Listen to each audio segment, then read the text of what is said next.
Before the U.S. Civil War, a group of abolitionists didn't just sit around passively to wait for the end of slavery to arrive. They took matters into their own hands. They set up a clandestine network that operated over multiple states to bring escaped slaves to freedom. Their network wasn't a top-down organization which centrally organized everything.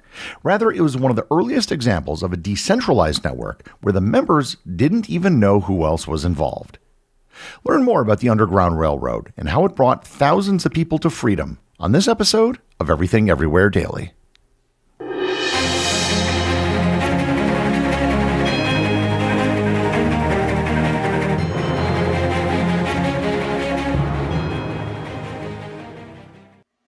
This episode is sponsored by Quince. I don't think most people would consider me the most stylish guy. I don't really see the point in spending a ton of money to try to be fashionable. But with Quince, I can get high-end versatile pieces at prices that I can actually afford.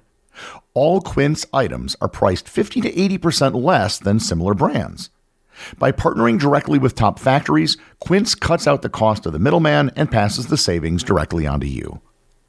And Quince only works with factories that use safe, ethical, and responsible manufacturing practices, along with premium fabrics and finishes.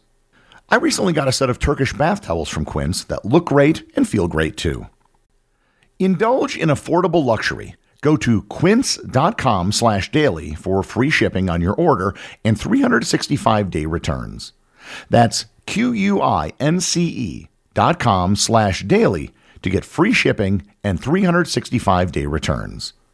Quince.com/daily. This episode is sponsored by the Up First podcast. Breaking news is broken. You're constantly doom scrolling on Facebook, Twitter, or TikTok to get the latest updates so you don't miss anything. If this sounds like you, I recommend that you listen to the Up First podcast by NPR. NPR's Up First provides the top 3 news stories to start your day.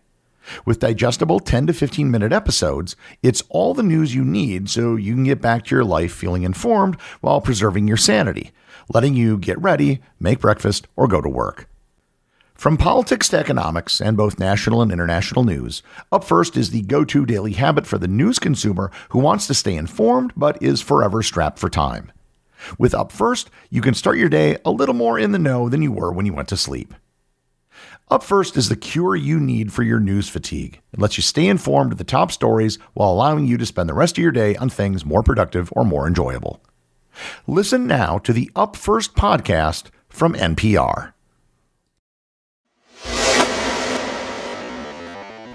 The Underground Railroad was neither underground nor a railroad, but it was perhaps the most important abolitionist effort that led to the actual freedom of enslaved people prior to emancipation. The Underground Railroad was one of the most clever organizations in history in terms of how it was organized and how it operated. Before I get into the organization of the Underground Railroad, I should start at the beginning. In a previous episode, I gave an overview of the abolitionist movement in the United States. As I noted in the episode, opposition to slavery in the United States began as soon as slavery did. In 1780, Pennsylvania passed the Gradual Abolition Act, becoming the first state to begin the process of ending slavery. This created a clear destination for those who were seeking freedom. Concurrently, Quakers in Philadelphia and elsewhere were establishing some of the first formal anti-slavery societies, guided by their religious belief in human equality. These early efforts were largely individual and spontaneous rather than coordinated. Enslaved people would flee plantations, often aided by sympathetic individuals who provided food, shelter, or directions. The term Underground Railroad wasn't used yet, but the fundamental patterns of escape and assistance were starting to form. At this time, if an escaped slave made it to Pennsylvania or other states as they passed abolition laws, they were pretty much in the clear. But one of the major changes to the law, which led to the development of the Underground Railroad, was the Fugitive Slave Act of 1793. The Fugitive Slave Act was a critical catalyst in the development of the Underground Railroad, creating a legal framework that paradoxically intensified the very resistance it was designed to suppress. The law was part of a broader compromise between northern and southern states during the early years of the country. It was a federal law that codified the constitutional provision in Article 4, Section 2, which required that escaped enslaved individuals be returned to their enslavers even if they reached free states. The act stipulated that slave owners could capture escaped individuals anywhere in the United States, that local magistrates were required to hear and decide capture cases, that captured individuals had virtually no legal defense mechanisms, and that only minimal legal documentation was required to claim an individual as an escaped enslaved person. It meant that it was no longer enough just to make it to a free state, which, depending on where you were coming from, such as a border area, might have been relatively easy. After the passage of the act, that was no longer possible. Getting to a free state was no longer a guarantee of freedom, and in fact, law enforcement authorities in free states were obligated to return anyone caught. While the act was designed to protect the economic interests of slave owners in the South, it had precisely the opposite effect of what its creators intended. Instead of smoothly facilitating the return of escaped slaves, the act sparked a robust and organized resistance movement. In the early 1800s, Quaker abolitionist Isaac T. Hopper, for example, established a network in Philadelphia to aid freed slaves seeking freedom. Similarly, Quakers in North Carolina formed abolitionist groups that laid the foundation for escape routes and safe houses. The African Methodist Episcopal Church, established in 1816, was another proactive religious group helping fugitive enslaved people. Because of the fugitive slave law, however, such people couldn't openly discuss what they were doing, as it would invite unwanted attention and possibly get them into legal trouble. Information about helping escape slaves was transferred slowly and quietly between individuals. So at no point was there ever a meeting or a convention where all the abolitionists came together to decide how they would create an organization to help people get to freedom. It was a process that developed from the ground up over a period of decades. People who helped escape slaves had to covertly develop routes, safe houses, and systems of coded messages. Perhaps most importantly, they had to find other people to join the network that they could trust. The 1820s and 1830s saw the development of this network. Several key developments in this period significantly impacted the Underground Railroad's growth. The Missouri Compromise of 1820 created clear geographical distinctions between free and slave territories, making the destinations for freedom seekers more defined. In 1827, New York finally completed its gradual emancipation process, strengthening the North as a region of freedom. The term Underground Railroad itself emerged during this period. The first documented use appeared in 1831, when an enslaved man named Tice Davids escaped from Kentucky and went to Ohio. When his former owner couldn't find him, he reportedly said Davids, quote, must have gone off on an underground railroad. The railroad metaphor took hold as steam railroads were revolutionizing American transportation at this time. During this period, Canada became increasingly important as a final destination. After Britain abolished slavery throughout its empire in 1834, Canada offered true legal freedom beyond the reach of American laws. The 1840s saw dramatic growth in the American abolitionist movement, providing more supporters and resources.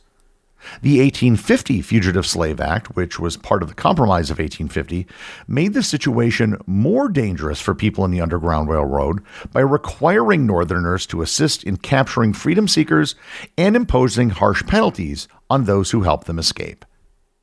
Paradoxically, this law also galvanized abolitionists and drove the railroad further underground, making it more organized and secretive.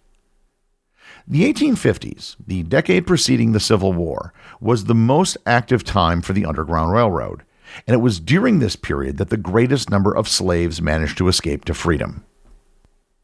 During this period, when the Underground Railroad was at its peak, how exactly did it work?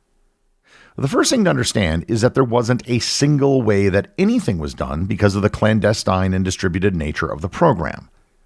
The vast majority of slaves who escaped via the Underground Railroad did so from border states, and this was simply a matter of logistics. Somebody in Northern Virginia had a shorter trip to Pennsylvania than someone did from Mississippi. The Underground Railroad and the abolitionist movement in general was almost an entirely northern phenomenon. There were a few major routes where the Underground Railroad operated. The eastern corridor went through the Chesapeake Bay into Pennsylvania and New York, and then continuing into New England or Canada. The central route went through Ohio, Indiana, and Michigan into Canada, and the western path went through Illinois and Iowa. The northern routes were the ones most frequently used, but there were others. There were people smuggled aboard ships going to islands in the Caribbean, as well as southern routes which went into Mexico. Routes shifted constantly in response to danger or opportunity.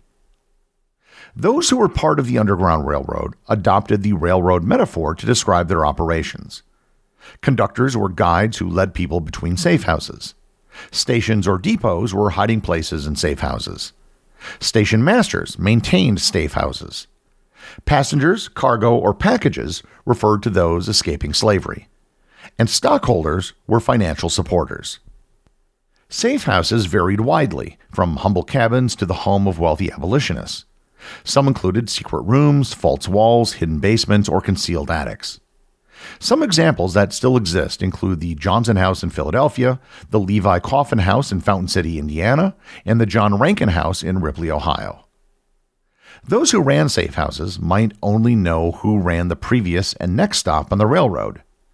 Their knowledge of the overall system was compartmentalized by design so that if they were discovered, only a small portion of the network would ever be compromised. If a safe house was compromised, then fleeing people could just route their journey around it.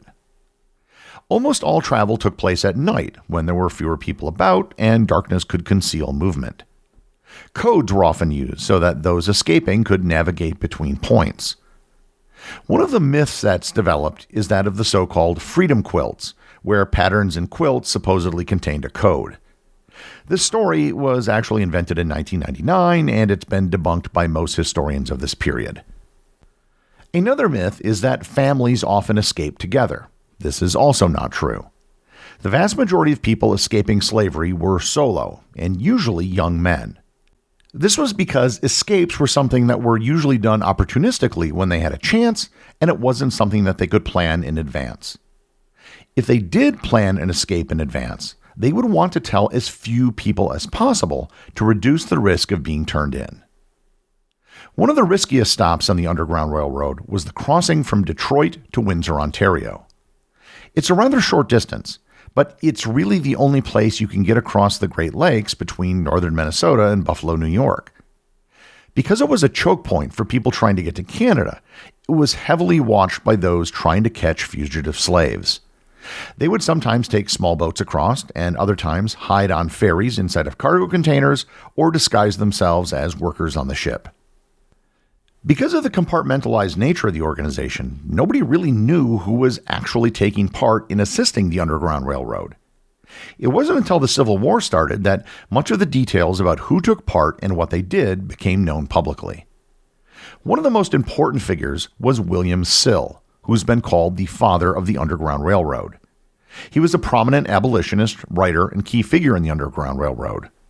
Born a free black man in 1821 in New Jersey to parents who were born slaves, he moved to Philadelphia where he became a leader in the Pennsylvania Anti-Slavery Society. As a station master on the Underground Railroad, he helped hundreds of enslaved people escape to freedom, often providing them with shelter, resources, and guidance. Unlike many abolitionists, Still meticulously documented the names, origins, and destinations of all the fugitives he assisted, later compiling these records into his 1872 book, The Underground Railroad Records. And it's one of the most valuable first-hand accounts of the entire Underground Railroad. Harriet Tubman earned the nickname Moses for her efforts in the Underground Railroad. After escaping slavery herself in 1849, she returned south approximately 13 times, helping 70 people escape directly and providing instructions to countless others. And she will be the subject of a future episode. Levi Coffin was a Quaker from North Carolina who later moved to Indiana and Ohio. Coffin helped over 3,000 people escape slavery, earning him the nickname the President of the Underground Railroad. Frederick Douglass, who himself escaped from slavery, was perhaps the leading abolitionist in the country. In addition to his writing and speaking on the abolition of slavery, Douglass personally used his home in Rochester, New York as a safe house. And Douglass, too, will be the subject of a future episode. Because very few records were kept, The total number of people who escaped to freedom via the Underground Railroad will never be known. However, the estimates usually range between 20 to 40,000, with some estimates as high as 100,000. As important as freeing those thousands of people were, it needs to be put in context. In 1860, at the very start of the Civil War, there were approximately 3.9 million slaves in the United States. So that means at best, only about 1% of those who were enslaved ever managed to escape to freedom. Once the war started, most Union generals refused to return escaped slaves. The Confiscation Act of 1861 made it illegal to return any slave who was forced to fight for the Confederacy.